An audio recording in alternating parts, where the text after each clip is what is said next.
body, spirit, and attitude connected? That's a really good question, because if you observe your life, you will see how your behavior is affecting your mind, and your mind, of course, is affecting your behavior. Today, I have my dear friend, Benn Abdy-Collins, who is joining me to discuss mind, body, spirit, and attitude, and how beliefs and chosen behaviors are affecting each other. Ben, I'm so happy to have you in the studio, and I'm so happy that everything works so far because there's always a potential challenge. Exactly, exactly. How are you today, Ben?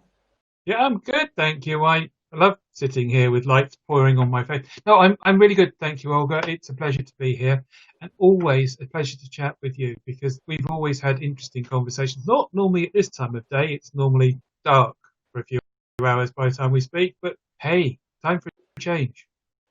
This is very true, and I'm so grateful to have you in my life because you are so dear friend of mine. And I love the fact how we always can challenge each other, and we can always say the truth about our behavior or our mindset, and we'll always get to the nitty-gritty about those two. So, and I'm really excited now to share with the audience actually how our beliefs and how our chosen behaviors actually are impacting our lives. But first of all, I would like to say that what I love about you is the fact that you are combining three, I would say, uncombinable things within yourself. You are a speaker, you are a funeral celebrant, and you are a herbalist. How does it happen that all these three things are combined in one person like you? How did you end up doing three things? Yes. Oh, sorry. It's an open question. I forgot. Yeah, I'm talking to a coach. It's an open question. How long have you got? Um, so We have I 30, 40 minutes. Yeah, we're good. okay. Oh, yeah, sorry, I'm supposed to be talking, aren't I? So yeah, I, I, But I I was, must tell you, before everybody is freaking out what's happening, this is Ben. This is Ben's life. This is Ben's style. Ben is always making that really awkward. So bear with us because Ben likes doing that to me every time when we do a podcast or a show. Ben does it every time. So it's okay, Ben. Take your time. You have 40 minutes. okay. I'll pretend to behave like someone else. So yeah, Okay. I was ill as a child, and I had a lot of treatment for this, that, and the other. And I discovered later on in life that hadn't really worked for me, and natural medicine worked better. So at 29, I qualified as a medical herbalist, which involves using herbal medicines as a way of being able to make a difference in people's lives. But I feel working with people who are much more complex than the symptoms that go on in their body, in their mind, in their emotions, in their lives. I discovered that a large part of my work was to listen and to use my voice and to ask reflective questions, but also to sit and listen to someone. So I talk to people who are considered to be professional listeners, but they normally interrupt me when I'm speaking.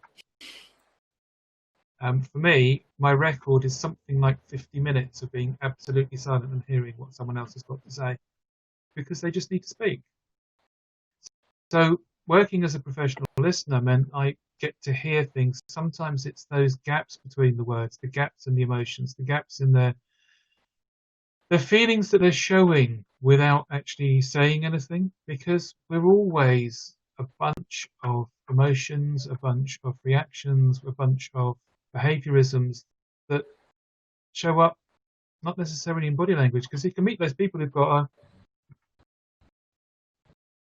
completely blank face, but Yeah. underneath it all could be someone who's in real shock or trauma or something, and an odd question sometimes helps open them up. Never quite know. But then when my mum was diagnosed with cancer shortly after I qualified as a herbalist, I began to think about working with people who were dying. But as someone in an unorthodox field, that wasn't something I could do. Yeah. When my mum got closer to her death, many years later, having outlived the diagnosis that she was expected to, or the prognosis she was expected to, I got into working in a hospice, training with Cruz bereavement care to work with people who are bereaved. when my mum died, I was there and closed her eyes. I felt the last two pulses of her heart before closing her eyes. It was a life-changing event.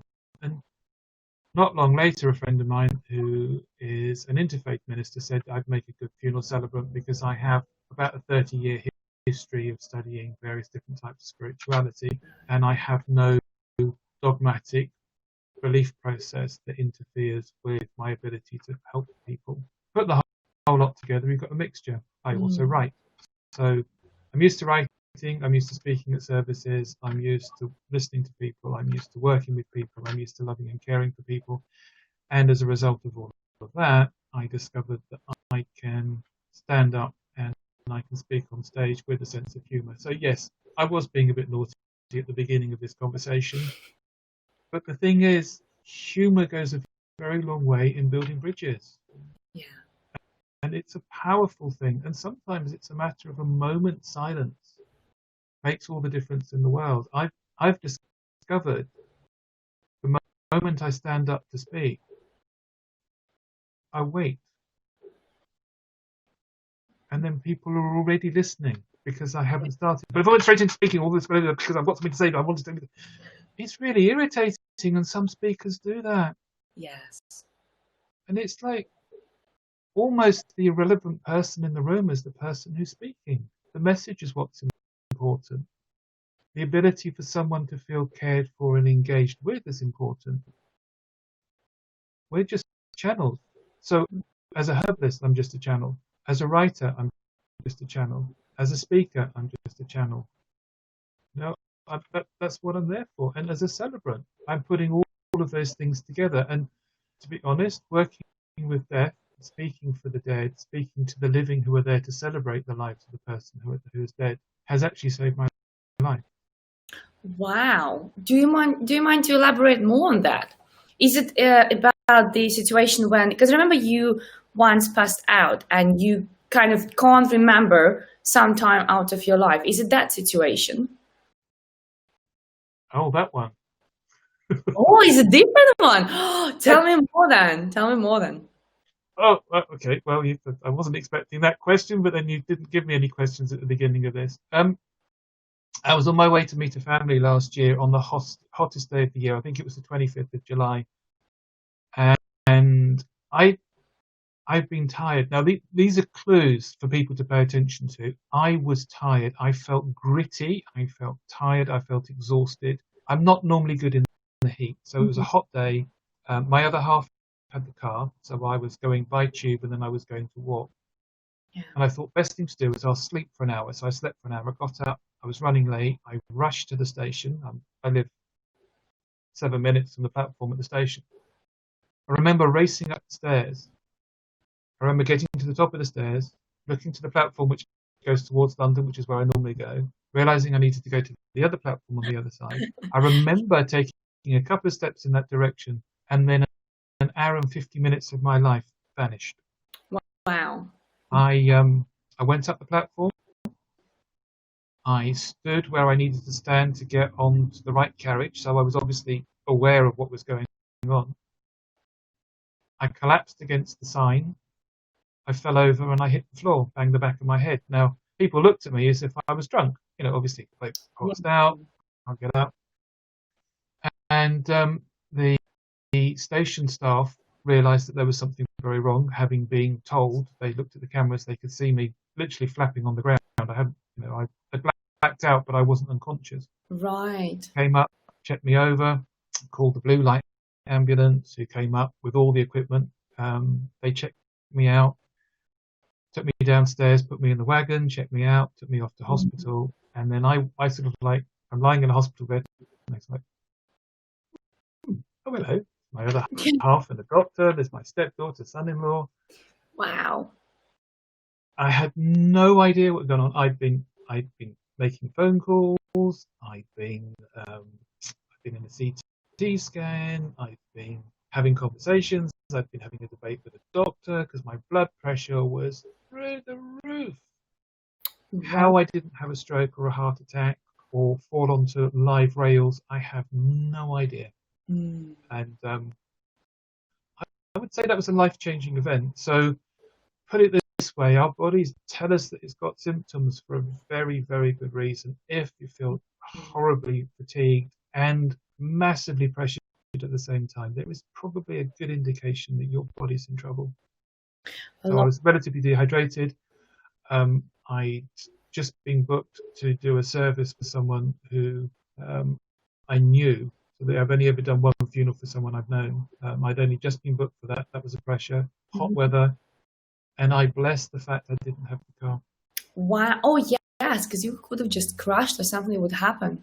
Wow. It just indicates again how important it is to listen to your body and to see what's happening with your body on everyday basis, really, because if you don't, then it affects everything else in your life. But have you had any signs, apart of you feeling kind of not hydrated properly and a bit tired? Was there anything else happening in your mind, since obviously we are talking today about the mind and also the body, behaviors and beliefs? Was there anything happening within, maybe you were overthinking something, maybe you were neglecting yourself in some way, maybe there was something else happening in your mind prior to that? Yeah, I was feeling under pressure because obviously I had the fear of, I'm here to look after someone. I'm very close friends with her husband.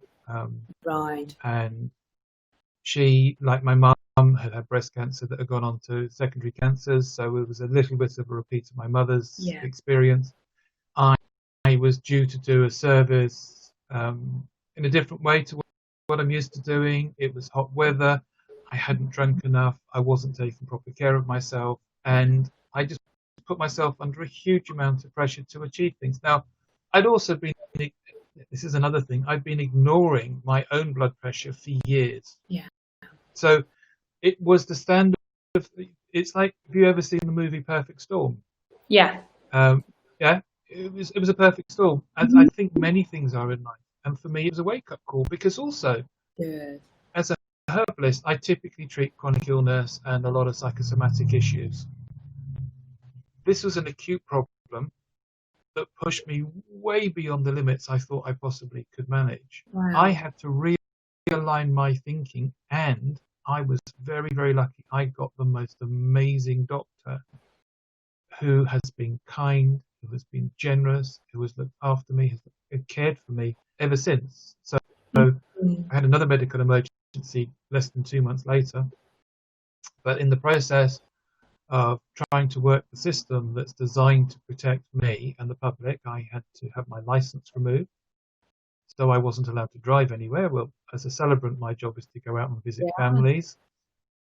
So I had to call in a few favours and be looked after by friends. That certainly happened 3 different times. Travel by tube, occasionally go by bus. So my whole world was disrupted because I hadn't taken care of myself.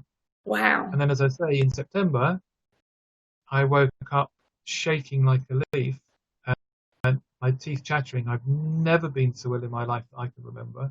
I had appendicitis.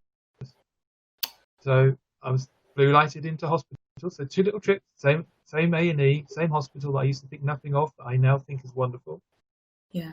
Long Story. I had to have lots of drugs, lots of painkillers, and I had to have surgery. Now, that's life-changing. And I now understand that my thoughts, my beliefs, my feelings, my attitudes were not helping me because I wasn't looking after myself as sensibly as I could. Now, blokes apparently are very good at that. They're very good at denying things. I mean, there is sort of like one in these are old statistics from probably the 1980s, but 1 in 4 men with severe head pain will go and be checked, or 1 in 14 men with severe chest pain will go and get checked, or something daft. It might be the other way around, but we're looking at massive heart attacks and we're looking at brain tumours, and men will often ignore them, and that's not sensible. Our beliefs and our attitudes determine our well-being, and if we change our beliefs and attitudes, we can stop some of this stuff happening in the first place, learn how to manage it, and have a better mental health in the whole process. And happier, healthier people in their mind tend to be happier and healthier in their body, regardless of how ill their body might be. If that makes sense, it seems like an oxymoron. It seems like, well, some of the happiest, most wonderful people I've ever met are people who are at death's door. And some of the most miserable people I've ever met are ones who are physically healthy. Wow. That makes no sense. The body takes its cue from how we think and how we feel. I'm a big hand-moving person, which you obviously can't see as I'm sitting here trying to look cute. But it's that thing of we have a body that follows how we think and feel. If I feel uptight, that will turn up to me being a bit uptight. So that might be I get tight in my neck. Might be tight. I get tight in my bowel. It might get I get tight in my knee, or I restrict the blood supply and create tumours somewhere. You know, there's lots of weird ways depending on the weaknesses. But acknowledging I'm not perfect and realizing I have a sense of humour, I can change things. And trust me, I'm just going to admit this. I can be incredibly stubborn, but I think I'm not the only one. And being stubborn is actually a good thing when it works to help, because stubbornness is an indication of determination. But normally it's about holding on to something that isn't helpful, whereas determination helps to achieve things because it puts the energy and the effort into something. So letting go and being vulnerable allows the determination to create something new. I love that. I really like the fact that you really highlight the importance of looking after yourself and how you speak about if because I was looking after the funeral arrangements and you were constantly thinking about that, you were under pressure. That's where you felt that everything in your body and your mind was working out of balance. That's exactly what happens with us. And you are right when you give those statistics about men and how rarely men actually go and seek help. This is really scary. But how can you perform at your work? How can you perform at home, being a husband 100%, being a father 100%, if you don't look after yourself? And this is quite scary. So I think what you say there, Ben, is so important. And people nowadays should pay more attention than ever, because we have so many distractions. We have social media, which is giving us headache. We have news, which are 24/7 reporting something negative. We have people complaining all the time around us.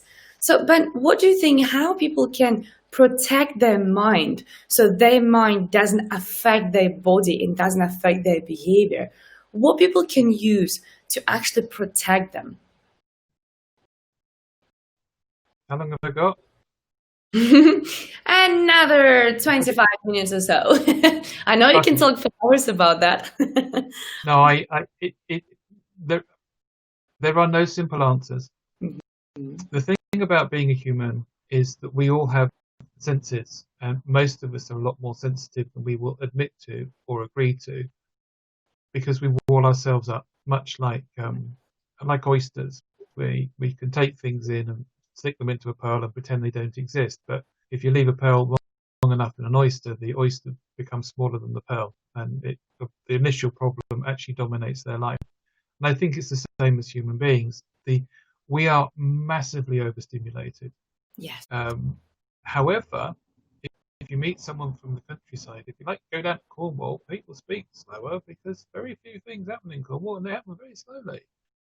And they've got more time to get the words out. Whereas they live in the city, they all have to speak very fast, because in actual fact, the birds that live in the city trill louder and faster to get the message across, because there is so much noise pollution. Oh, wow. I didn't know that. Yeah, I don't know. It was research. But I've discovered with human beings, if I speak slower, not only the person I'm speaking with speaks slower. My stepdaughter speaks very fast, and that's just really good, because she's in communications and she has to do this because she works in HR and she has to interview people. There's things that she needs to get done. When she's with me, I tend to speak slower, and then after a while she starts laughing because she gets the point. Because when it's too fast, it's too much information, too quickly, too intensely. Now I get it. If I'm in an emergency situation, I will speak really fast because I have to. Now, that's about me. So how about every day for everyone else? Well, I look at social media. I don't. I mean, I started building up regular activity on Instagram until I got sick of it. So I stopped. I used to do lots of regular work on Facebook. Got sick of it. I stopped because I found it's overwhelming. I sit there and I start reading other people's posts. Yes. And I'm sure people do the same with me. They go, oh. So I write on LinkedIn. That's where I go. And I don't read the news on LinkedIn the same way as I don't watch the news and I don't listen to the news. Because most of the time, if you think about lockdown, the news, people are dying. People are dead. You're going to die. That's the news. We'll be back in an hour to bring your life back up to speed, and you're going to feel really good about it. And I'm watching people around me. They are frightened of other human beings. They're frightened of their mortality, and their chances of being ill are relatively low potentially. Their chances of dying from it, unless they've got another condition, is relatively low or extremely low. But there are people who will disagree with me, so I might not be telling the truth. The thing is, fear in itself is one of the biggest causes of illness. Yeah. So if we have pandemonium and we have panic about a pandemic, guess what's going to happen? People will be sick. And I think that social media is a version of a pandemic. It's just lots and lots and lots and lots and lots and lots that go on. Noise. And noise irritates. Even extroverts get too much noise occasionally.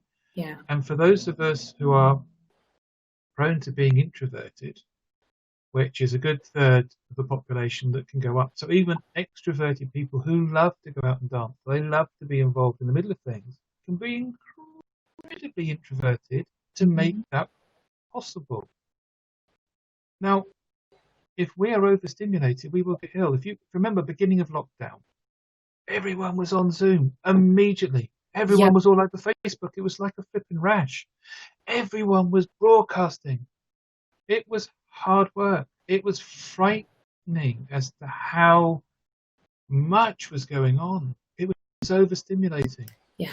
And then it began to calm down. And then in actual fact, I'm thinking nowadays, LinkedIn, I'm guessing, has a lot less traffic than it did because people, they're at home, they're on furlough, they don't want to do business networking.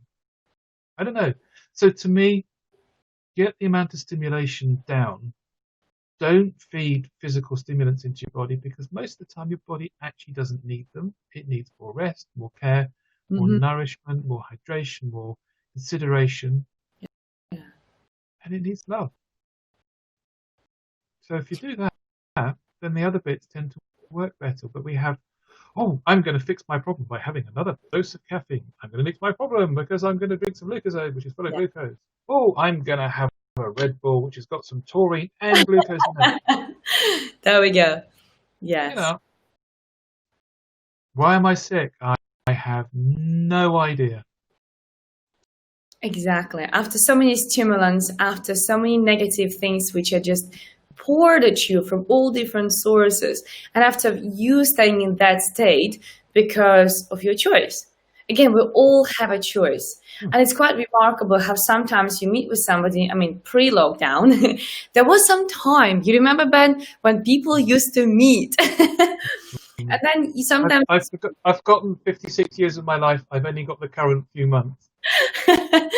Well, I'll tell you more about it later in that case. Okay. So you're younger than me. You've got a better memory. That's all it is. There we go. Well, because I'm slightly younger. But I'm old enough to be your parent. We've been through that conversation. Yeah, and that is very true. And I love the fact that my dear friend actually is older than my mom. This is amazing. I'm sorry, my camera stopped working. This is what usually happens. Yeah, it's either the network if you're on the phone or either your video now, right? Of course. But it's quite fascinating how prior to lockdown, when you would meet with somebody, and as you naturally go sometimes on your phone, if you see sometimes accidentally somebody else's phone, and they have the applications on the screen, and you see there is a mess, all applications are there, and also all these applications, they have red dots saying how many notifications each application has, how many phone calls you had. And it is quite scary to think that if you put the sound on, they're also ping, ping, ping, pong, pong, pong, and it's scary because when you think about it, your body gets impacted by your mind. But if your mind is constantly distracted by all those notifications, by everything that happens right there on your phone, but it happens across the entire world, and you have to keep track on that, it just becomes really scary and it impacts you. And then you live in this step when you have to be in a rush. You have to be in a rush checking all of that. You're responsible for making sure there's no red dots on those applications. You need to check, you need to be in charge of that. And of course, you don't relax. And then people go to bed and they're still using their phone. And I must say, since I removed all notifications on my phone, apart of phone call and text messages, nothing comes on my phone, not even WhatsApp. Everything is on silence all the time, no red dots. And I went even extra mile. I even have a rule now not to use my phone in bed. Like in bedroom, there's no phone. That's it. Apart from meditation, which I can put on, for example, on YouTube, nothing else gets used. Ben, I have so much better sleep. And also I feel so much better. And I feel like I took charge of my own time right now. So what a surprise that people actually are suffering from, having insomnia, that they're suffering from not being able to sleep properly, not being able to wake up, and not being able to operate properly because they get distracted. So I love what you were saying, that this is really, really powerful to limit the amount of negativity which you receive through various ways, which is really, really important. But then, Ben, what about our spirit?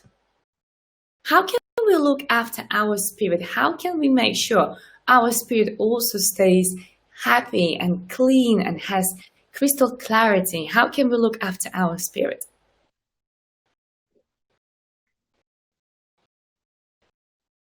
I'm just checking how long I've got. Okay, so everyone has a different viewpoint, but there are commonalities across the different schools of thinking, because it all depends if you come at it from spirituality, philosophy, or religion. The active choice to be caring towards oneself seems to be a key element of it. By making an active decision to look after yourself or oneself involves, I decide that's what I want to do. I want to nourish myself at a deeper level. We're not talking about what we eat, what we do, but how I choose to think, how I choose to perceive, how I choose to believe. In that, then, either there are rituals that people believe we need to perform in order to get to a certain state. My observation is choosing the option to be there is the start point. For me, I just choose to be incredibly still, to be still inside. Because if you think about the purpose of meditation, the purpose of prayer, the purpose of a ritual that is designed to get yourself into a particular headspace, that's designed to do this, to do that, to do that. Ultimately, it's about reaching a sense of stillness, a sense of awareness, a sense of perception, which is beyond the physical senses. So for me, anything that nourishes and makes one to feel good is a powerful way of achieving that. So one of the things that I enjoy about you, Olga, is that when you need to top up the silence and the stillness and the natural beauty inside yourself, you'll go and walk by water, stand on a cliff, be on a beach, walk through a wood, spend time out in nature. Reconnect with something that's green, that's living, or multitude of versions of that. So if I look at the videos that you do across the seasons, you'll have frost and snow and stuff in one place, you'll next be up on a cliff, the next thing is you're wandering by water somewhere. You're always out in an environment that nourishes you and helps you to feel sane. For me, out in nature, out being near water, particularly moving water, is what works for me. Still water is lovely, but I like being near the sea or being near the opportunity to be with running water, so streams, rivers, movement, because that makes me feel well, that makes me feel fit, makes me feel still and stable inside my own mind. And that for me is powerful.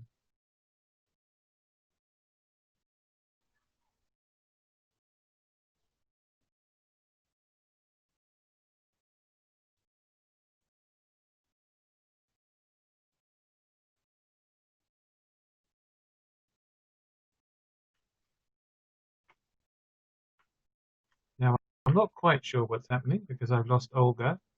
So I will just carry on about spirit. What I find very powerful is the choice of I want to explore and to understand what's deeper inside of myself.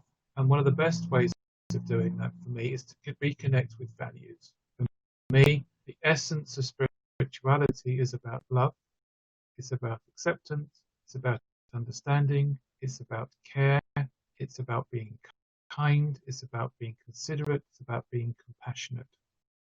In a world where we grow up, it's very easy to get into being very critical and judgmental, very black and white in the way in which we think about things and the beliefs that we have about who we are, what we should do, how we should do things, how we should perceive things, how we should deal with things, what we should do about stuff, should, ought, could, would, and it becomes crazy.